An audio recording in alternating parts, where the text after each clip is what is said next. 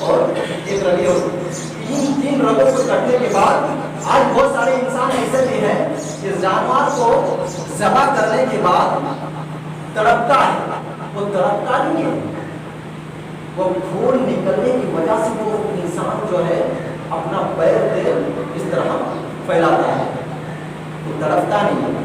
اور یہ بھی غور کر لے کہ ذبح کرنے کے بعد جو ہے آپ فوراً نس نہ لگائیں، جس کو ہم لوگ بولتے ہیں پیر میں ایڑی میں جو نس لگانا، چھری سے کاٹتے ہیں پیر کو، اس کے بعد کیا بکری کو جو نس دیتے ہیں ہم لوگ، وہ فوراً نہ دیں، جب دیکھیں کہ ان کی روح نکل چکی ہے، جان پوری طریقے سے جا چکی ہے، اس کے بعد آپ نس دیجیے، اس کے بعد چمڑا وغیرہ آپ کھان اتار لیجیے۔ میرے پیارے ساتھیوں، انسان اس کے ساتھ بھی کرنے کے لیے کہا ہے، جس طرح سے انسانوں کے ساتھ انسان کرنا ہے، اسی طریقے سے ہمیں قربانی کرنے کے جانوروں پر، عام دنوں پر بھی انسان کرنے کا ہمیں حکم دیا ہے۔ میرے پیارے ساتھیوں، یہ چیزیں آپ کو، اور ایک چیز ہے کہ آج قربانی کرنے کا سب سے بہترین طریقہ دیکھیے میرے پیارے ساتھیوں، آج قربانی کرنے کے لیے مولویوں کی ضرورت نہیں ہے، کہ عالم نہ ہو تو قربانی نہیں ہوگی۔ میرے پیارے ساتھیوں، آپ بھی قربانی کر سکتے ہیں، آپ بھی قربانی کر سکتے ہیں۔ آپ کا سب سے بہتر ہوگا یہ کہ آپ اپنے ہاتھوں سے اپنے ذبح کریں، قربانی کریں اپنے ہاتھوں سے، اور دعا بھی بھاری نہیں ہے۔ اللہ کے نبی صلی اللہ علیہ وسلم نے مختصر دعا پڑھنے کا بھی حکم دیا ہے کہ آپ چھری، تیز دھار چھری اپنے ہاتھ میں لے، اور لینے کے بعد قبلے کی طرف آپ لٹا دیں اپنی بکریوں کو، اپنے بکرا کو، اپنے بیل کو لٹا دیں قبلہ کی طرف رخ کر کے، اور ان کے پہلو پر اپنا پیر رکھ کر بسم اللہ اللہ کر کے آپ ذبح کر سکتے ہیں۔ آپ کو ثواب میں کوئی کمی نہیں ہوگی، آپ کو ثواب میں کوئی کمی نہیں ہوگی۔ تو میرے پیارے ساتھیوں، لیکن اخلاص کے ساتھ، نیت کے ساتھ، ریاکاری کے لیے قربانی نہیں ہوگی، دکھاوا کے لیے قربانی نہیں ہوگی۔ اگر آپ کی نیت صحیح ہے، اگر آپ کی نیت درست ہے، تو آپ کی قربانی، آپ کا جو قربانی آپ کو پورا کا پورا ثواب مل جائے گا۔ اور میرے پیارے ساتھیوں، آخری بات یہ ہے، یہ 9 ذی الحجہ منگل کا دن پڑتا ہے، یوم عرفہ کا روزہ جو ہے اس کو ہر لوگ اہتمام کرے، بڑی فضیلت ہے اس روزہ کا۔ ایک دن روزہ رکھے، آپ 1 ذی الحجہ سے لے کر 10ویں ذی الحجہ تک بھی آپ 9 ذی الحجہ تک رکھ سکتے تھے، لیکن آپ اگر نہیں رکھے ہیں تو آپ میرے بھائیوں عرفہ کا روزہ مت چھوڑیے، یہ بہت بڑا ہمارے لیے اور آپ کے لیے آفر ہے، بہت بڑا آفر ہے یہ۔ اس روزہ میں، ایک روزہ میں دیکھیے 1 سال پچھلے کا گناہ معاف ہوتا ہے، اور 1 سال اگلے سال کا گناہ معاف ہوتا ہے۔ اس روزہ کو آپ بالکل رکھیں، آپ اہتمام کریں، اس میں بڑی فضیلت ہے۔ اللہ تبارک و تعالیٰ سے ہم اپنی دعا کرتے ہیں کہ اے پاک پروردگار عالم، تو ہمیں آنے والے آئندہ 21 تاریخ کی قربانی میں تمام کے تمام لوگوں کو اس میں شرکت کرنے کے لیے ہمیں توفیق دے۔